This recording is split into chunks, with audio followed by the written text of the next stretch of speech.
Bright red blade. Episode की शुरुआत में हम मोइचिरो को देखते हैं जो कि कोतेत्सु को उठाकर भाग रहा था। मोइचिरो उससे पूछता है कि क्या वो सही दिशा में जा रहे हैं, जिस पर कोतेत्सु हाँ कहता है। कुछ ही देर में इन्हें एक फिश मॉन्स्टर दिखाई देता है जो कि पेड़ पर चढ़ने की कोशिश कर रहा था, क्योंकि पेड़ के ऊपर कानामोरी बैठा हुआ था। मोइचिरो तुरंत उसके मटके को काटकर मॉन्स्टर को मार देता है। कानामोरी और कोतेत्सु दोनों एक दूसरे को जिंदा देखकर बहुत खुश होते हैं। कोतेत्सु बताता है कि यही कानामोरी है। फिर मोइचिरो उससे पूछता है कि क्या उसकी नई तलवार बनकर तैयार है। कानामोरी देखता है कि मोइचिरो के हाथ में जो तलवार है वो बुरी तरह से डैमेज हो गई थी। कानामोरी कहता है कि उसके पास एक तलवार रेडी है जो वो उसे दे सकता है। असल में ये मोइचिरो की तलवार ही थी जो उसने तांजीरो को फेंक कर दी थी और तांजीरो ने वो तलवार रिपेयर करने को दे दी थी और ये भी कहा था कि उन्हें मोइचिरो को समझने की कोशिश करना चाहिए। ये सुनकर मोइचिरो चौंक जाता है। कोतेत्सु कहता है कि हमें जल्दी करना चाहिए क्योंकि होतारू पर भी हमला हुआ है। अब तीनों कानामोरी के वर्क शेड की तरफ भागने लगते हैं। कुछ देर में कानामोरी बोलता है कि उसका वर्क शेड सामने ही है जिसके अंदर मोइचिरो की तलवार रखी है। उसे लेकर मोइचिरो को तुरंत विलेज चीफ को बचाने जाना चाहिए, जिस पर मोइचिरो कहता है कि वो ऐसा नहीं कर सकता।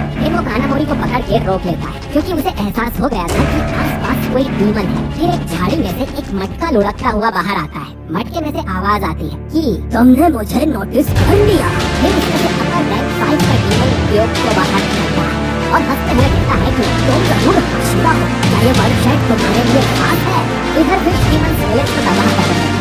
सोर्स हाशिरा की तलवार और चीफ को बचाने की कोशिश में लगे। इनके पंजे पेड़ की तरफ फैले जिससे कई स्वॉर्डस्मिथ घायल हो जाते हैं। ये लोग फिश डीमन के सामने कुछ भी नहीं थे और मरने ही वाले थे कि तभी लव हाशिरा मित्सुरी यहाँ आ जाती है और अपनी तलवार से मटके को काटकर फिश डीमन को मार देती है। मित्सुरी देरी से आने के लिए माफी मांगती है और फिर बाकी फिश डीमंस को भी काटने लगती है। बाकी लोग ये देखकर चौंक जाते हैं। मित्सुरी इतनी क्यूट है कि लोग भूल जाते हैं कि वो एक हाशिरा है और काफी स्ट्रॉन्ग है। वो उसे विलेज चीफ को बचाने का कहते हैं और मित्सुरी उस तरफ जाने लगती है। इधर विलेज चीफ टेक्चिन के घर पे एक बड़ी सी फिश डीमन ने अटैक किया था। उसने टेक्चिन को अपने हाथों में कस के पकड़ा हुआ था। एक आदमी चीफ को बचाने दौड़ता है तो डीमन उसे दूर फेंक देता है। ये आदमी नोटिस करता है कि ये फिश बाकियों से काफी बड़ा और तेज है। चीफ की रक्षा के लिए जिन डीमन प्लेयर्स को रखा गया था वो सब मारे जा चुके हैं। उन्हें चीफ को बचाना होगा क्योंकि वो इस गांव के सबसे अनुभवी इंसान है। तभी मित्सुरी यहाँ आ जाती है और ये आदमी देखता है कि मित्सुरी की तलवार बाकियों की तरह सीधी नहीं थी बल्कि वो एक चाबुक की तरह लचीली थी।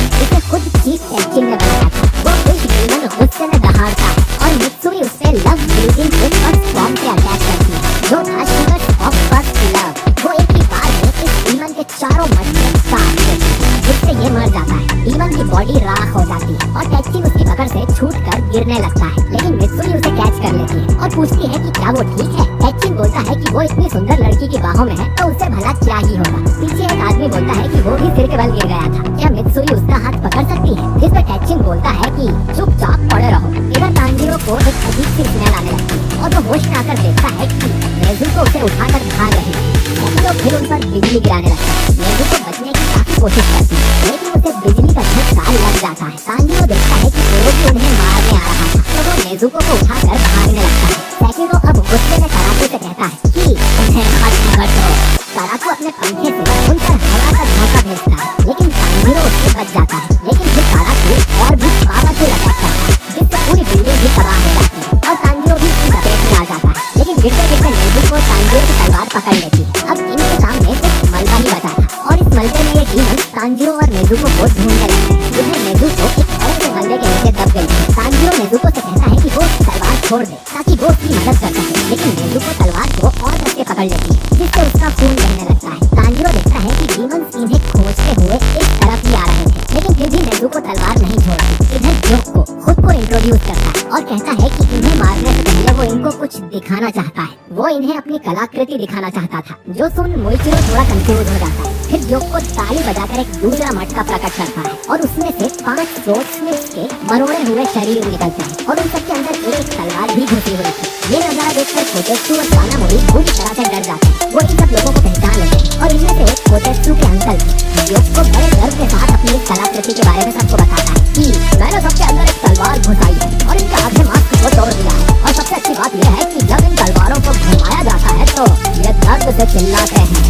ये देख कोतेत्सु रोने लगता है। अब मोइचिरो को बहुत गुस्सा आ जाता है। वो तुरंत ही ह्योको के पास जाकर उसकी गर्दन काटने की कोशिश करता है, लेकिन ह्योको अचानक ही वहाँ से गायब होकर एक दूसरे मटके से बाहर निकलता है जो कि छत पे रखा था। मोइचिरो समझ जाता है कि ये डीमन एक मटके से दूसरे में टेलीपोर्ट कर सकता है। वहीं ह्योको गुस्से में कहता है कि अभी मेरी बात खत्म नहीं हुई है।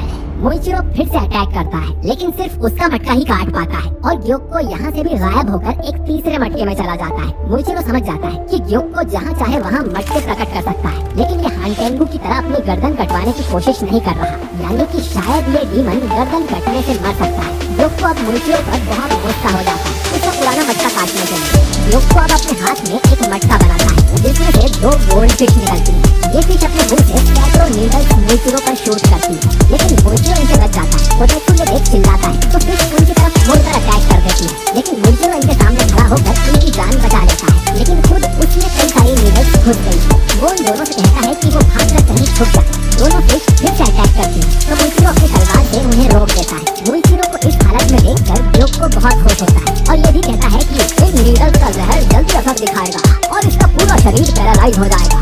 ग्योको फिर उसकी इंसल्ट करता है और कहता है कि तुमने इन दोनों की बेकार जिंदगी को बचाकर खुद की कीमती जान गंवा दी है।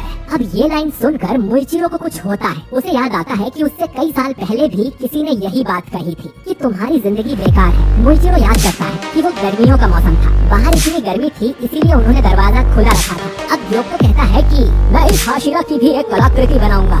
मोइचिरो उसकी बातों से परेशान होकर फिर से उसका गला काटने आता है, पर उसकी गर्दन बहुत मजबूत थी। तभी ग्योको अपने हाथ में एक नया मटका बना लेता है और blood demon art water poison pot का यूज करता है। वो मोइचिरो को पानी के अंदर फंसा देता है। ग्योको बोलता है कि अब मोइचिरो की मौत पानी में दम घुटने से हो ही जाएगी, जो कि बहुत सुंदर होगी।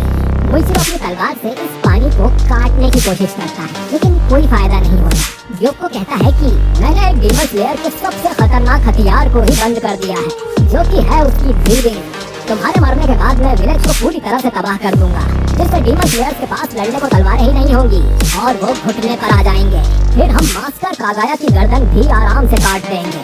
इधर नेजुको के खून से तांजिरो की पूरी तलवार सन गई थी। तांजिरो को समझ नहीं आता कि नेजुको क्या कर रही है। फिर नेजुको अपने ब्लड डीमन आर्ट से एक्सप्लोडिंग ब्लड का यूज करती है, जिससे तांजिरो की तलवार आग की लपटों से घिर जाती है। तांजिरो देखता है कि हीट की वजह से उसकी ब्लैक स्वॉर्ड का कलर बदलकर लाल हो गया था। तभी तांजिरो को एक लेडी की आवाज सुनाई देती है जो कहती है कि उस समुराई की तलवार लड़ाई के बीच लाल कलर की हो जाती है। कितनी अजीब बात है, वैसे तो वो ब्लैक कलर में रहती है। तांजिरो सोचता है कि ये लेडी कौन है। फिर उसे याद आता है कि वो फिर से अपने पूर्वजों की मेमोरी देख रहा है और ये लेडी जिस समुराई की बात कर रही है वो योरिची है, जो कि तांजिरो के जैसे ही इयररिंग्स पहनता है। शायद योरिची की तलवार भी लड़ाई के समय लाल हो जाती होगी, ठीक जैसे अभी तांजिरो के साथ हुआ है, लेकिन ये नेजुको की पावर से हुआ था। तांजिरो सोचता है कि वो कितना भी स्ट्रॉन्ग हो जाए, आखिर है तो वो इंसान ही, लेकिन अब तक कई सारे लोगों ने उसे जिंदा रखा हुआ है और तांजिरो को उनकी उम्मीदों पर खरा उतरना पड़ेगा। उन सबकी सिर्फ एक ही इच्छा है, इंसानों की रक्षा और डीमंस का खात्मा। अब तांजिरो अपनी तलवार लेकर उन तीनों डीमंस के सामने जाता है। कराकू उसका नया हथियार देख एक्साइटेड हो जाता है।